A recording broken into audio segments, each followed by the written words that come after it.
Good afternoon, grade 10s. Today we're going to be looking at problem solving. And one needs to start off by saying, well, why do we need to know about problems and why do we need to solve them? Businesses constantly face challenges from the macro environment and the market environment. Some of these challenges are predictable. You can see them coming. Others, unfortunately, are not predictable, and it's a crisis that just occurs.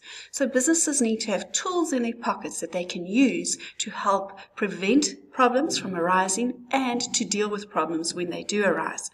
So let's look at what we can use in order to help us assist in identifying problems that exist.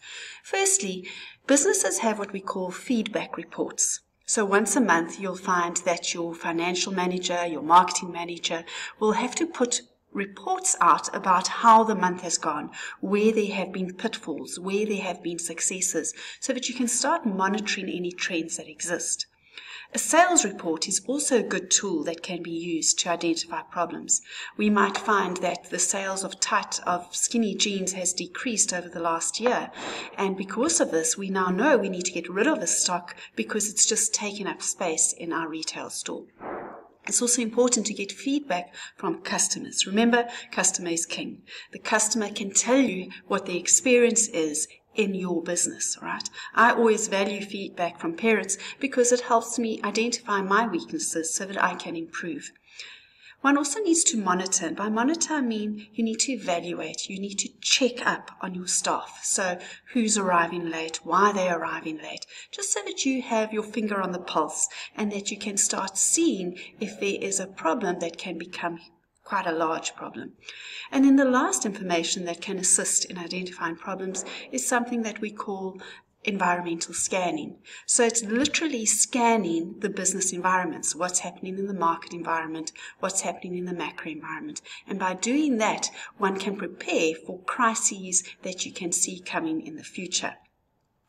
The next thing in our curriculum that we need to know and understand is what is the difference between problem solving and decision making.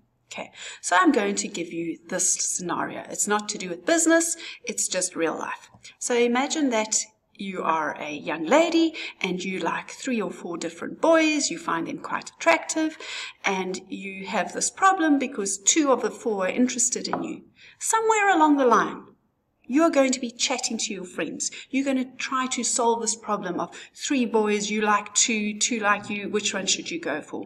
So it's a group of people trying to solve this problem. That's problem solving. And it takes a bit of time. It's ongoing. However, at one point, at an end point, you make a decision. You're going to go with Mr. X. That is the chosen one, right? So decision making is done by one person, and there's a beginning and an end to it. And in business, our decisions are normally strategic decisions because it's about the future of the business that we want to uphold. Right, so now that we've looked at the difference between problem solving and decision making, we need to understand something called the problem solving cycle.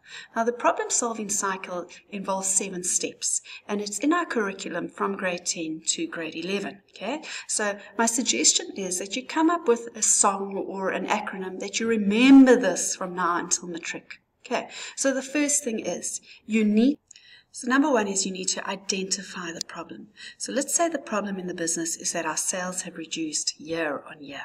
Okay, so we're identifying the problem in a reduction of sales. Number 2 is we've got to really go and define the problem. So we have to ask, why is this occurring? Is it because our customers don't like our products? Is it because we don't have new products that are innovative and that are attracting new customers? What is the real problem? And when we investigate, we can actually see that the fact is because we've got old stock. We haven't replaced it with new stock. People have bought what they've wanted and they've moved on. Their needs have changed. The third thing is now to formulate a strategy. That means come up with a plan about how you're going to solve this problem. And if the issue is that your stock is old, well, you need to put a sale on, get rid of that old stock and get new stock in. So in order to come up with this plan, once you've got this plan about we've got to bring new stock in, we're going to allocate the resources. So what I mean there is that you're now going to put money into this plan, or you're going to allocate staff to be tasked with implementing this plan, or you're going to give it more time in order to make sure that this plan is successful. Once you've allocated those resources, you then implement the strategy. In other words, you do it. You do the plan. Okay, so implementing is point number 5. We then move on to point number 6, which is you monitor the strategy. That means you are checking, you are controlling, you're going in to see, is this plan working? Have what we said we're going to do, are we doing that? Do we have a new stock? Has it arrived? Has it gone out on the shelves? How much of our old stock have we sold? And then the last point is evaluate the problem solving process. So at the end of a month, you're going to look at your sales figures and you're going to go, the new stock helped, our sales figures went up. So yes, this solution, this strategy worked well. So as I said earlier, it really is a good idea for you to come up with a song or an acronym or something to make you remember these 7 steps in the problem solving cycle. I hope that has helped. Have a good day.